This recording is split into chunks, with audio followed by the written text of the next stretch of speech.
পিছনে না দাঁড়িয়ে আমার মনে হয় যে সিরিয়াল হয়ে ঢাকা বাস কাউন্টারের দিক থেকে ঘুরান দিয়ে আমরা তার সুষ্ঠু প্রথমে আহ্বান জানাই আপনারা সবাই রাজপথে থাকেন। জুলাই বিপ্লবী একজন সদস্য আমাদের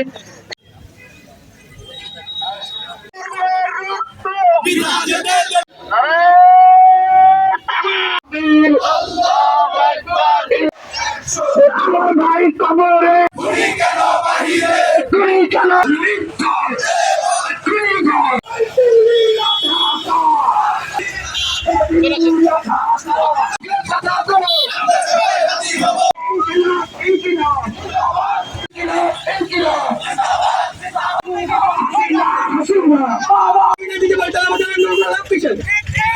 হাতে ডান দিকে যে আমরা